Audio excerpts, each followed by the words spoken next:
At my wedding, a woman burst in with a child. The kid shouted daddy at the man next to me. Everyone was shocked, pointing fingers and whispering, but I didn't feel embarrassed.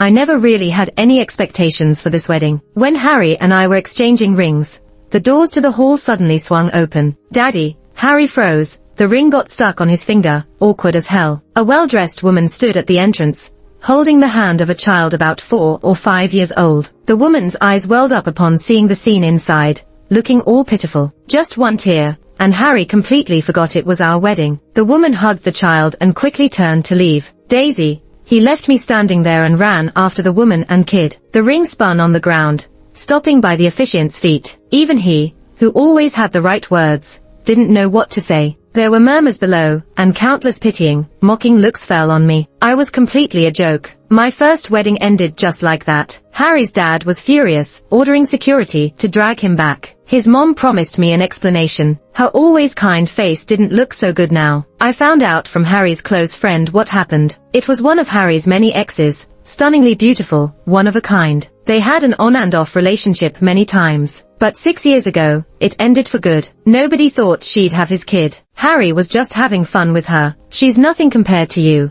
They didn't even believe that themselves. I went to the bathroom. Harry's mom, worried, offered to come with me. No need, Mom, I'll wait for Harry to come back. I changed out of my wedding dress and headed for the bathroom, but got stopped by Daniel in a corridor and dragged into an empty room. I struggled, but he held my waist, amused at my misfortune. He was here to watch my downfall. He smugly showed me a video from his phone. The man who should have been toasting with me at the reception was there holding the child with one hand and the woman with the other at the fanciest mall in the city. What a sweet family. Daniel looked at me, sure he had me cornered. Emma, do you regret it now? He'd been making my life miserable for a while. No, he thought I was being stubborn and laughed. Want to consider me? I won't marry you, but I won't make you suffer like this. Standing on stage being judged didn't make me feel this embarrassed, but his words cut deep like a knife. Daniel, I'm not interested in rehashing old flames with you. He played with my hair, his good-looking face full of sarcasm. Want me to spill our past to him? I laughed. What past? We dated in school. It was just puppy love. Daniel was my ex. Funny thing,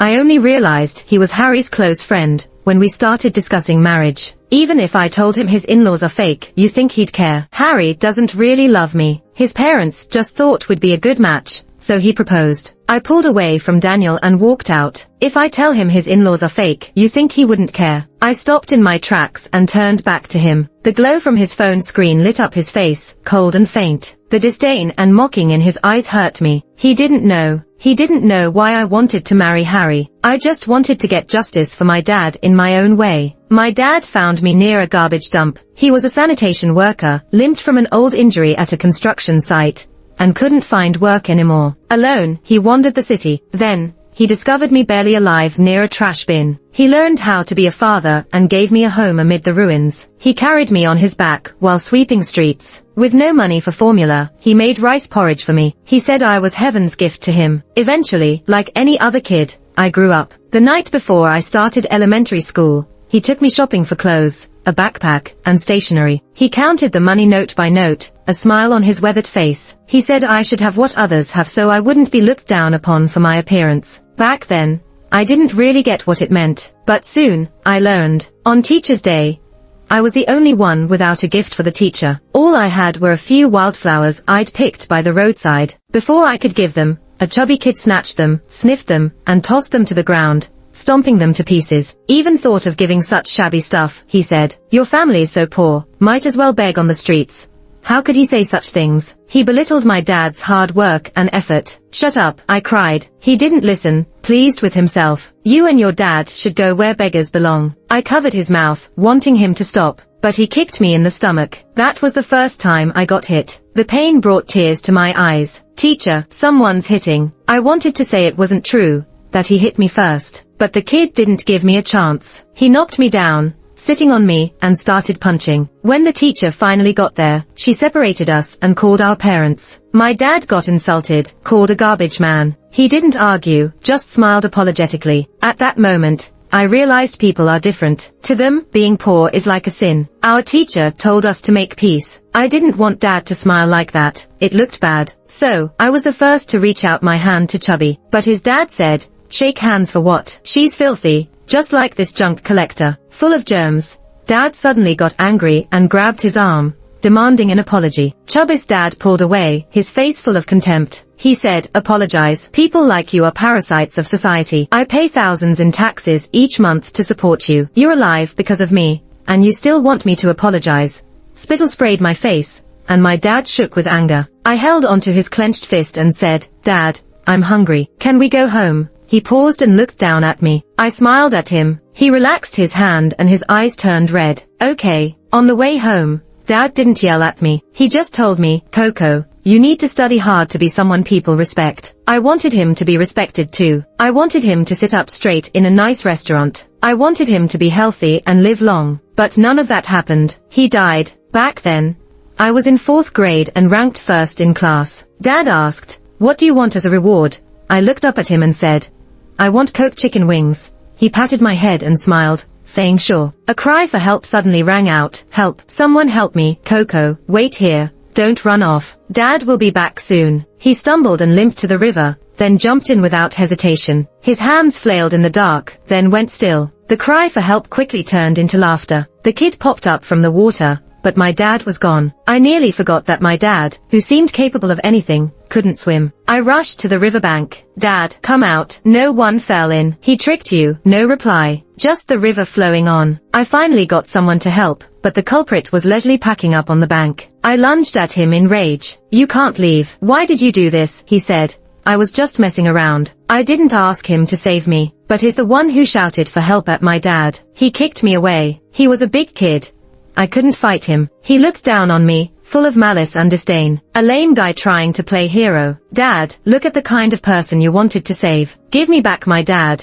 As he was about to leave, I bit his leg. He winced and kicked my head over and over. It hurt, but I couldn't let him leave. It was his fault Dad died. Soon, car lights came from afar. I shouted for help, hoping they'd assist me. I felt like I was reaching my limit, but I was wrong. They pulled me away, and threw me by the river like trash. Go home. We'll take care of the rest. The kid glanced at me coldly, leaving with a final insult. Overreaching pest. He went home. And me. Where was my home? The man who offered help came up from the river, and with a face full of pity, shook his head. Didn't find anyone. The police finally arrived and retrieved Dad's body. I told him to get up, saying I was hungry and wanted Coke chicken wings. He didn't answer. At that moment, my world shattered. I told everyone Dad didn't jump in alone. It was a prank. Someone tricked him. It wasn't suicide or an accident, but no one believed me, nor did anyone seek justice for him. My dad, such a good man, was quickly forgotten. After Dad died, I was sent to an orphanage. Every night, I dreamed of Dad's lifeless face and that kid's laughter. There was no one left to pat my back with a gentle voice to lull me to sleep.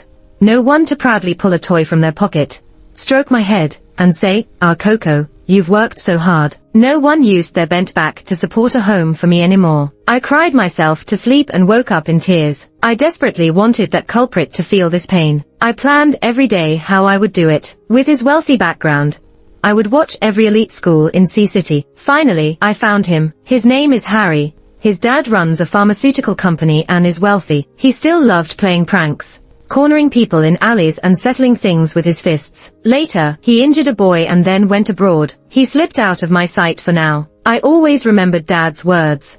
Study hard and diligently. Meanwhile, I kept an eye on Harry's family. In high school, their company's drugs caused patient deaths, totaling 30 victims. It was a huge scandal, yet they faced no consequences. In court, experts provided evidence that the drug didn't contain anything that would cause the deaths. I knew it couldn't be that simple. Harry and his dad were the same, ignoring human life, using any means necessary. Back then, I couldn't do anything. All I could do was study, day and night, tirelessly. Finally, I got into the top university in the country, University A, and chose to major in pharmaceuticals. I staked my entire life on this, infiltrating the enemy's ranks, all to make them pay. At University A, I met Daniel. He was a faint light in my dark life. With his persistent pursuit, we got together, but there was too much of a gap between us. The burdens of my life were too great, and he wasn't part of them. During college, I figured out a lot. Harry's pharmaceutical company was thriving. To become part of its core research team would take at least 10 years, maybe 20 or 30. I couldn't wait that long. I had to rearrange my plan. Ruthless Harry's father once loved deeply. He and his first love, Maria, had a wild and passionate affair. But for business, he chose a commercial marriage. Heartbroken, she moved to Australia. She was his first love, but despite her affluent life, she faced many losses: daughter, husband, all gone. Now alone and often in the hospital, she needed companionship. I broke up with Daniel and went to Australia without hesitation. I got close to Maria and took really good care of her. I hid the fact that my dad existed and played up the drama of my life to earn her sympathy. I grew up bouncing from place to place, so I barely remember my parents. But I do remember my mom's embrace, and you remind me of her. I leaned into her arms, tears conveniently streaming down my face. She couldn't help but cry too. It took me 2 years, but eventually she started telling people that I was her long-lost daughter. That gave me a legitimate reason to be around Harry. By then, Harry had already made a name for himself abroad and had taken over the family business. I applied to become his secretary. As a kid, I was like a dried-up twig. But Harry would never guess that his stunning secretary was once that little girl who cried her eyes out, demanding he give her dad back. He used to call me an annoying pest. At the company party, I wore the necklace Maria gave me and accidentally bumped into Harry's dad. I freaked out and stepped back immediately, apologizing over and over. Sorry, my bad. He was gracious and helped steady me. But when he glanced at my neck, he paused. His voice shook slightly as he asked, "This necklace?" "It was a gift from my mom," I told him, all smiles. Mom said it was a gift from the love of her life. She hoped the necklace would bring me luck and help me find my true love. This was the necklace Harry's dad had given Maria back in the day. He fell silent when he heard the story. I can't help but think it's kind of funny, given that my mom was so romantic and always expecting wild things. But hey, I did find someone I really like. He scrutinized me like he was searching for shades of Maria in my face. "Your mom, is she Maria?" he asked. I acted surprised. "You know her, Mr. Chairman."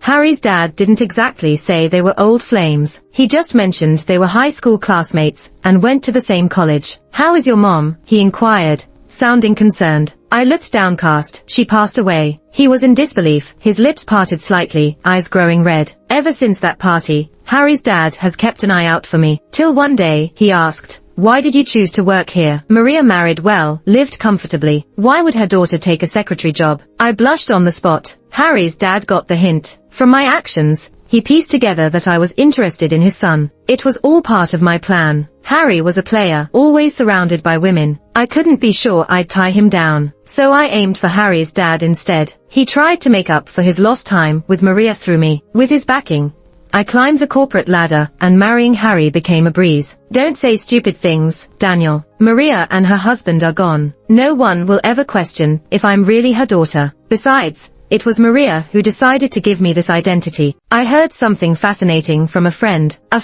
Maria's family runs a huge hospital, and it seemed implausible Daniel would just happen to know her doctor like that. Daniel did some digging. But honestly, what does a doctor know? Harry's family couldn't be bothered to check. "So why were you?" I smirked, playing it cool. "Daniel can't let me go, Still the clingy type. He hadn't forgotten me, especially after I unexpectedly dumped him 6 years ago and dropped off the face of the earth. It must have bruised his ego, given he was the golden boy who got whatever he wanted. No one ever rejected him the way I did." Daniel's jaw clenched. I expected him to deny it like crazy, but he surprised me. I pressed my lips together and coldly told him, "My business with Harry's family is none of your concern. And Harry and I won't divorce easily. AB and O blood types can't have an O blood type kid," he noted with surprising attention to detail. He didn't believe I was Maria's daughter, and with both her and her husband gone, he couldn't do a DNA test. So he checked our blood types instead. He pinned me against the wall, grinding his teeth. "Emma, you're willing to make up a whole new identity just to marry him?" I didn't plan on spilling the beans just yet. After all, my target was his brother, who's also his business partner. I couldn't count on his help. No point in taking that risk. I shrugged, feigning indifference. "Who doesn't want to marry into a rich family?" He hesitated for a moment. "What a shame. Back when we were dating, you played the poor card. Otherwise, it could have been you I married." I intentionally leaned on his shoulder. He turned his face away. "Don't use those lines on me, Emma," he snapped, visibly annoyed. I laughed, letting go of him. "Daniel, don't do something stupid. Harry gains nothing by divorcing me. At worst, I won't be the biological daughter, but an adopted one. The worst case scenario means Harry's dad might hold a grudge, but time heals. I'll win him over again. Don't push him away over pride. And don't make me hate you. Emma's gone, I told him. I go by 3 names. Dad called me Coco, his sunshine. When he passed, I had to hide from Harry's family, called myself Emma. And when Maria took me in, I became Linda. Next time you see me, call me sister-in-law like everyone else. Harry came home late that night. His dad, still fuming, got up and slapped him hard. Look what you've done. The whole thing had gone viral. Someone's video of the wedding leaking online. Rich families' scandals are always juicy gossip for netizens. Dad, I yelled, rushing to Harry. Harry, you alright? Does it hurt? He didn't even look at me. Just told his dad, I'll handle my own issues. Is this your own business? What do you think of Linda? You know how harsh people online can be, right? I defended him. Dad, Harry didn't want this either. No one knew a child would suddenly pop up. Linda, such a refined woman, came here from Australia for you, being your secretary, serving you tea and water. And you just... I interrupted Harry's father. Dad, didn't we agree not to talk about this? To avoid putting psychological pressure on Harry, I made a deal with Harry's father not to mention that I returned because of him. I only told him that I was the daughter of his father's old friend, here to improve myself. This image of a devoted partner, who always puts her loved one first, made Harry's father fond of me even more. Harry's father was outraged on my behalf. You silly child, what have you done and still don't say? I remained silent, tears running down my cheek. Dad, Harry and I will figure this out. It's late, you and Mom should go rest. My grandson can only be Linda's. You deal with this yourself. After that, Harry's father stormed upstairs. Harry and I headed to our room. As soon as we walked in, he loosened his collar, looking quite agitated. What did Dad mean by that? Finally, the story I'd made up would come in handy. I told him that I grew up lonely, relying on my own efforts to get into a university. During the school's centennial celebration, he showed up in a sleek black suit, charming everyone. Later, he donated a building and supported countless poor students. The hardships of life made my experiences and thoughts far surpass those of my peers. So, I fell for his maturity and loving heart at first sight. I've always worked hard, hoping to catch up and stand beside him someday. Then my mom found me, and I realized I wasn't an orphan. She wanted me to settle in Australia, and I agreed. But I never forgot him. My mom noticed my feelings, and before she passed, she encouraged me to pursue my love bravely. What he didn't know was, the look I threw at him was never adoration. Also, Maria didn't advise me to pursue love, but hoped I could let go of hatred and live well. Her smile knew the heaviness behind my facade. I whispered an apology. Since the day my dad died, my biggest obsession has been to seek justice for him. So I couldn't promise her. She didn't push, but just smiled serenely. Said she'd watch over me from the sky, wishing me well, and then never woke up again. After handling things in Australia, I came back to be his secretary, just to be closer to him. Although Harry didn't love me much, I was still a beautiful woman. At that moment, I poured out my love to him without reservation, and it greatly satisfied his vanity. He seemed a bit moved. I didn't even know all of this. I chuckled. You don't need to know these details. Just know that I love you. The depth of this sentiment made me sick. But acting is just that, no shame in it. He was silent for a long time before saying, sorry.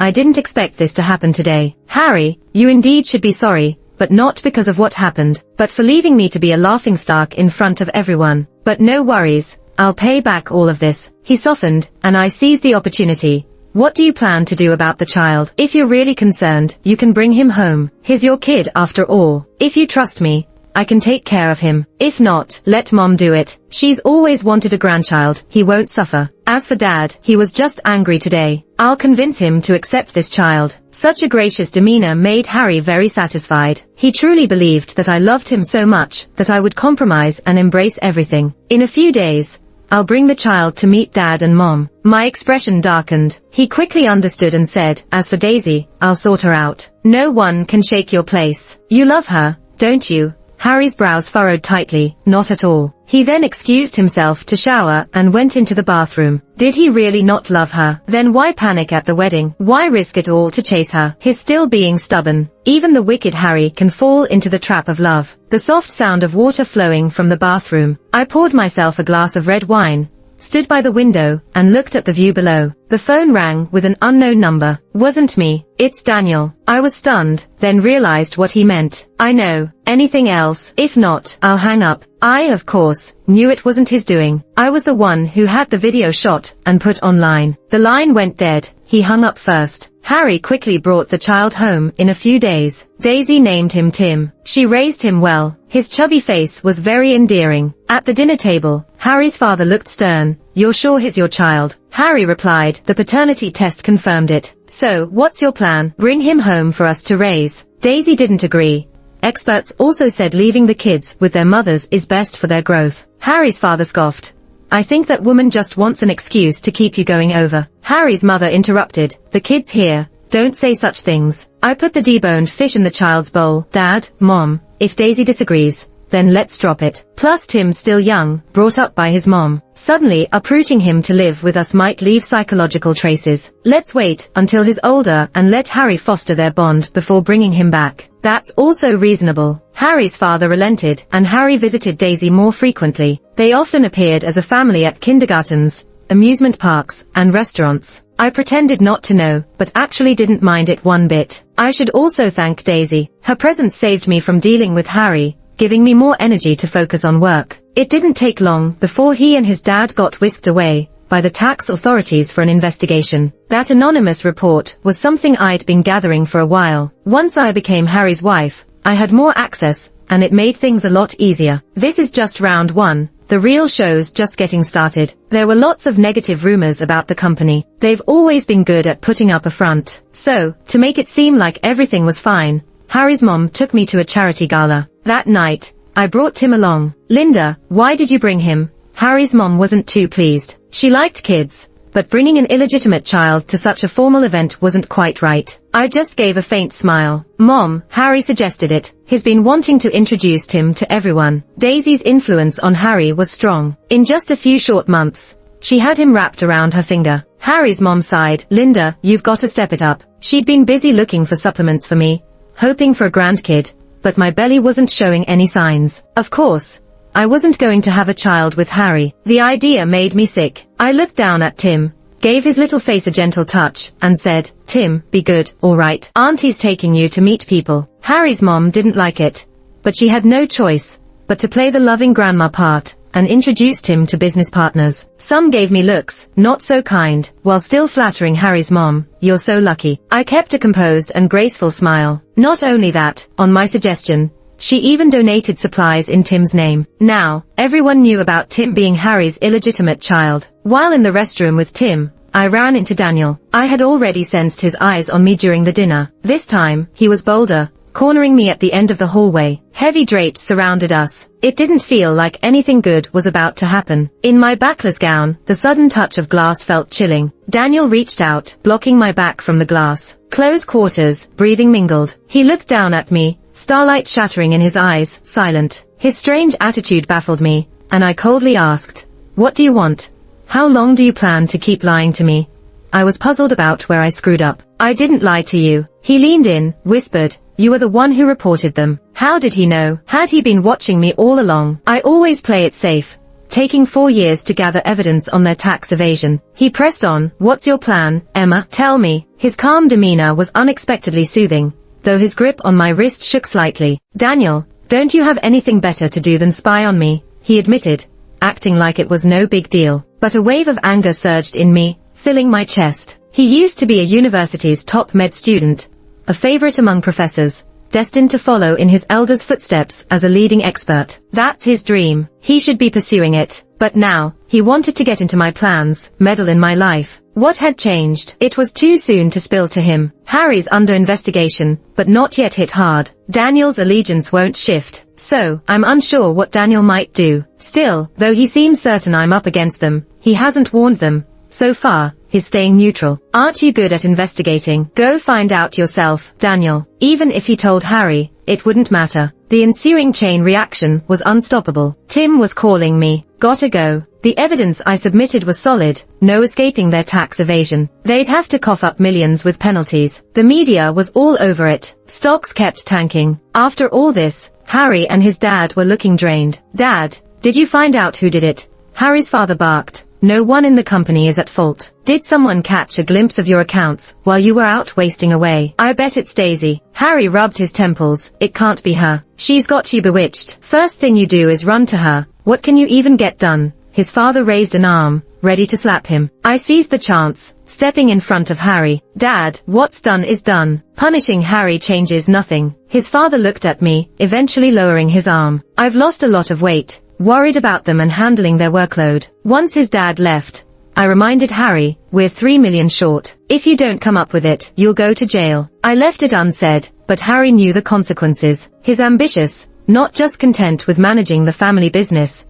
So he invested widely, leaving little liquid to move. Now, with the tax bill, all his and his father's funds were gone, and still, 3 million short. What's a proud young master to do, but scramble to raise money? Harry's dad was furious, but had to clean up his son's mess. Well past 50, yet lowering himself to ask for help. But prospects were grim. The financial whizzes were all watching, waiting to see how the Ho family would turn things around. While they were panicking, I went to see Daniel's brother, David. Daniel's highly regarded in medicine, destined to continue the family legacy, becoming chief, managing their hospital. But David's a different story. He's crushing it in the financial world. He didn't seem surprised when I showed up. He had his secretary bring me a coffee, smiled, perfectly polite. But then he basically told me to leave. Harry's already been here. David's a smooth operator, always putting profit first. I took a slow sip of coffee and said, me and him, we have different goals. He's here to borrow money, and me, I'm here to give you some advice. He raised an eyebrow, acting all ears, though his relaxed posture showed he wasn't really planning to listen seriously. He probably thought I was full of myself. I remember your hospital.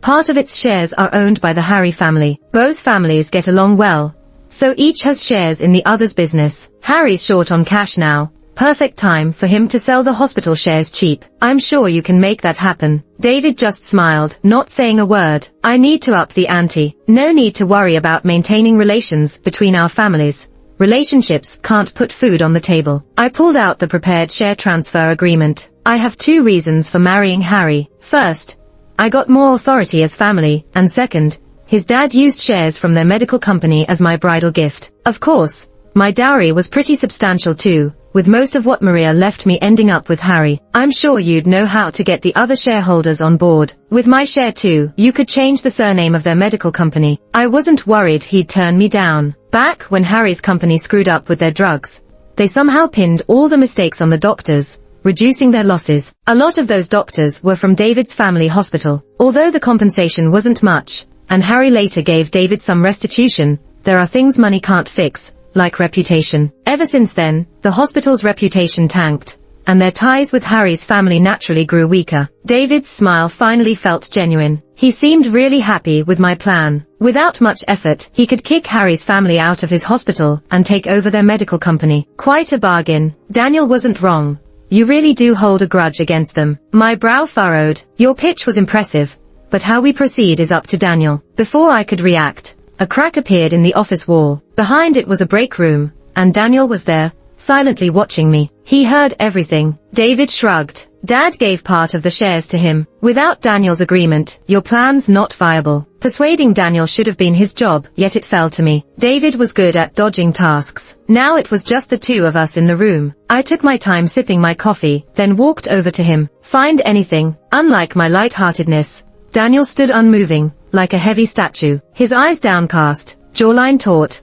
Adam's apple moving slowly. His voice was low and difficult to decipher. Why didn't you tell me? I would have helped you. He must have found something out. Daniel, I don't trust anyone. Faced with absolute benefits, everyone would choose profit. We broke up then, because I didn't want to drag him into my revenge. Reuniting, I had no grounds to ask for his help, nor did I believe he'd abandon ties with the He family for some flimsy love. He seemed hurt by my coldness, abruptly grabbing my hand as if to pull me into his arms. But I couldn't dodge in time, stumbled, and we both fell onto the bed. He did it on purpose, but I didn't expose him. The familiar smell of disinfectant stung my nose. I listened to his heartbeat, slowly sinking with mine. We didn't move, as if connected, enjoying the rare peaceful atmosphere. Sorry for taking so long to come back to you. Just that one sentence made me tear up. After Dad left, I was mostly alone, carrying heavy burdens and unfinished responsibilities. Nobody to share grievances with, nearly no one fighting alongside me. He cupped my face, planting a serious kiss on my forehead. Go ahead, I'm on your side. I laughed for a moment, then felt sad. Harry's sins against us didn't leave a mark in the world. Few even remember my overly kind dad. No, I'm Coco. My dad was killed by one of Harry's pranks, not the poisoned drugs like others. I told Daniel about my dark past. After hearing it, he looked angrier than I did. I consoled him. I've come this far. Judgment Day will soon be here. He hugged me tightly. I'm sorry for what I said before. I never meant to hurt you, but he sighed. I was too naive. He wasn't as bad as he claimed. He knew something was off and investigated, but never leaked a word to Harry's family. The worst thing he did was talk tough to me. Is it too late now that he knows? He looked at me cautiously, eyes sparkling like stars. Just like 6 years ago. I shook my head slightly, amused. Such an expression didn't suit him. He then looked at me with unyielding affection and determination. Emotions bottled up for so long surged like a tidal wave, almost overwhelming me. We drew closer and closer. It was a reunion kiss, cherished and sincere. Just then, a knock came from outside the office. Are you done talking? If you keep at it, Harry will be knocking for you. Daniel frowned, letting me go. Once I was composed, he said, come in. David eyed the messy break room, then chuckled softly. You two really know how to pick a spot. I blushed. I'll take my leave now. Hold on. Daniel leaned in, eyelashes fluttering, lightly grazing the corner of my lip. Your lipstick's smudged. David's teasing gaze lingered on us. I cleared my throat and hurried out. Back at Harry's place, I had to put on a heavy-hearted appearance. Harry looked angry, probably hit a snag somewhere. Harry, my folks have some connections in Australia. I'll go see if they are willing to help. His expression softened a bit. Go talk to them then, he ordered, but his tone didn't bother me. After all, he didn't have many good days left. After greeting Harry's family, I was on a plane the next day. At first, I called Harry daily to update him. He'd complained to me about what trouble he ran into. David, that jerk, wanted his shares in the hospital back. He ranted and clung to those shares like a pit bull. I gently reassured him, it's okay, if he won't budge, we'll think of another way. But there wasn't another way. Harry's family had done some shady stuff before. Everyone knew it. Not even the Daniels, who were close with Harry's family, wanted to get involved. So others naturally stayed out of it. Later, I called him every 3 days, and then it turned into 5. I enjoyed the anxiousness and helplessness in his voice. Harry, we'll get through this, don't worry. But the deadline to pay the debt was getting closer. How could he not be worried? How's it going over there? I'm visiting some old pals of Dad's. One says he can lend me $4 million. What's that tiny amount gonna do? I calmly reassured him, we'll raise money slowly, we'll get there. Slowly? You want me to slow down? If I don't get the cash, I'll end up in jail. If all else fails, let's sell the hospital shares to the Daniels. Linda, are you out of your mind? I simply snapped, hung up, and threw that SIM card into the ocean. I was in Australia for a vacation. Occasionally, I'd call Harry, just to toy with him. It was a rare, delightful time. The sea breeze was salty, the sun bright. When Harry didn't have any other options, he finally sold the hospital shares. After clearing the debts, just as he thought he had it easy, the pharmaceutical company called for a shareholder meeting. I returned home. With everyone watching, I pushed open the conference room doors, took off my sunglasses, and greeted Harry's family. Long time no see. Harry was so angry he nearly slammed the table. Where have you been? On vacation. The Aussie sun was so strong it tanned me. I held out my arm. See? Harry's dad looked much older. Linda, you. It seemed they hadn't grasped the seriousness of the situation. They thought I was just mad at Harry. I glanced at Harry's dad, nodded slightly to David. Everyone's here. Let's start. Tensions ran high between David and Harry. Due to Harry's mistakes, tax evasion was discovered. Stocks kept plummeting. These affected the shareholders' interests. Naturally, they were displeased with Harry. Plus, with David's incentives, inevitably, they sided with him. Even if all of you support him, so what? My shares. Harry suddenly stopped talking, realizing something. David, with a polite smile, held up the share transfer agreement. How about adding this to it? Harry's dad couldn't believe what he was seeing. Harry slammed the table, cursing at me. Linda, have you lost your mind? To them, I was timid, the ever-obedient wife and daughter-in-law. But now, I tore off the sheep's clothing, revealing the real me. Surprised, guess what? There's more to come. Harry glared at me, grabbed something randomly and hurled it. You traitor. I didn't dodge or move, letting the phone hit my forehead. Everyone witnessed Harry's abusive behavior. I smiled calmly at Harry. I'm presenting the evidence to court. Let's divorce. Harry's veins bulged, and he dashed at me, but before he reached me, David knocked him down with a punch. Hitting women, really? What kind of man are you? Things got chaotic.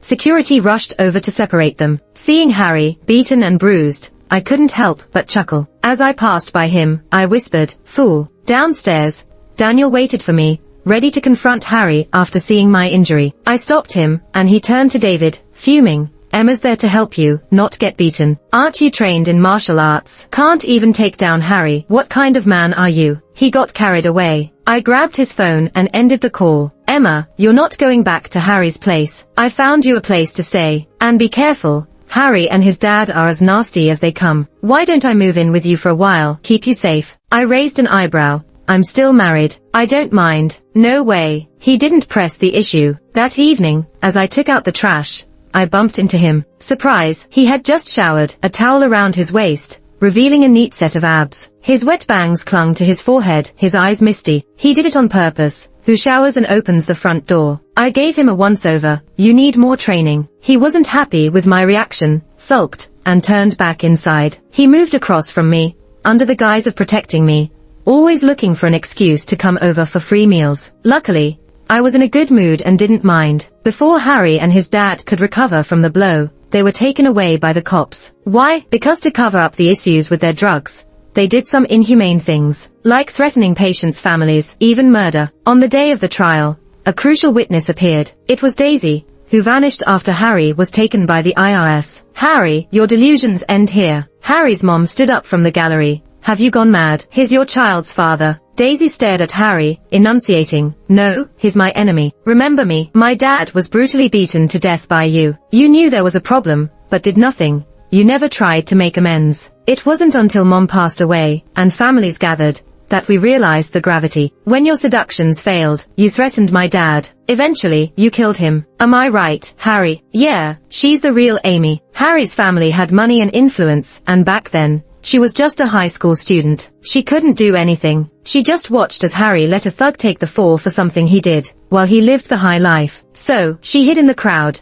changed her looks, changed her name, and approached Harry with a brand new identity. "She's not like me." She used emotions as weapons and could hurt Harry much deeper. All these years, we family members of the victims lived with guilt and fear. But finally, you went down. We finally dared to stand up and tell the world what you all did. Harry was shaking violently, his eyes red. He didn't dare look at her. Harry, just like his dad, was a passionate fool. "Sorry," he said to Daisy. She replied, "Face your punishment well, you bastard." I gave her a thumbs up. After the trial, the two of us went for a meal together. I raised my glass first, to you. She smiled at me, and to you. We've known each other for quite a while. There was no real evidence left from my dad's incident. To get Harry legally punished, we had to find other evidence. His arrogant and tyrannical nature didn't develop overnight, and it wouldn't disappear overnight either. Sure enough, by starting with the victims of the drug incident, I noticed something. Amy had vanished. Harry's family was busy with their own affairs, with 30 families for them to deal with. How could they guard against a little high school girl? I took 5 years to find Amy. By then, she had changed her name to Daisy and was one of Harry's many lovers. But she was pregnant and didn't want Harry to know. So I took her to Australia. During countless dark nights, we leaned on each other, plotting how to take down Harry and his dad. Among all the evidence I submitted, the most crucial bills were those she sent me. Harry trusted her a lot more than he trusted me. From the beginning, this was a sweet trap set just for them. Daisy went against Harry, and I went after Harry's father. We succeeded. After Harry and his dad were in prison, Daisy and I brought Tim to visit them. Only Harry showed up in the visiting room. He'd lost a lot of weight and didn't look too great. I looked at him with disdain, like I was looking at a piece of trash. "Tim, you came to see your dad." Tim took a step back. He was 5 now, and he remembered his mom telling him that this man wasn't a good person. "Tim, it's me, Dad. Come a little closer so Dad can see you." Tim didn't move. His pleading gaze turned to Daisy. Daisy also looked at him as if he was trash. It was me who finally spoke.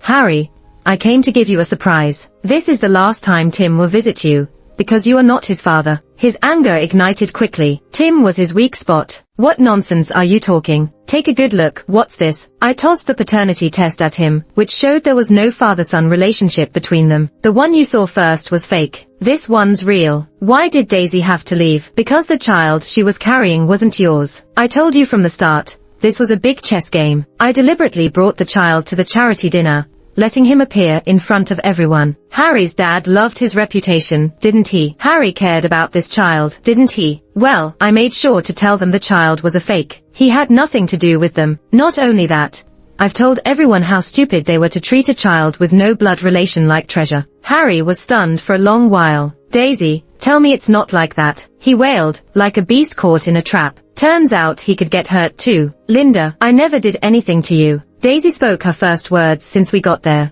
You don't even know the crimes you've committed. Why don't you just die early? Scum like you, living is just wasting air. You don't deserve to live, go to hell. I laughed. Yeah, haven't you thought? A guy like you doesn't deserve a child. Harry, there's a long time till your death sentence, you'll eventually remember. Harry shook with anger, fists pounding the glass. But I'm no longer that kid, easily pushed around. Sign the divorce papers. If not, I can't promise anything about your mom. He was taken away by the guards. Satisfaction filled my heart. I was overwhelmed with joy. Dad, did you see that? I did it. Don't cry anymore. Tim somehow got on the chair with his tiny hands wiping my tears. Don't be sad. Tim will protect you from now on. I kissed him on the cheek. Mama isn't sad. When you grow up, you'll understand that when people are happiest, they tend to cry. He nodded, half understanding, then reached out a hand. Tim's hungry, wants to eat. He jumped off the chair. Daisy and I exchanged smiles and, hand in hand with Tim, headed towards the future that belonged to us.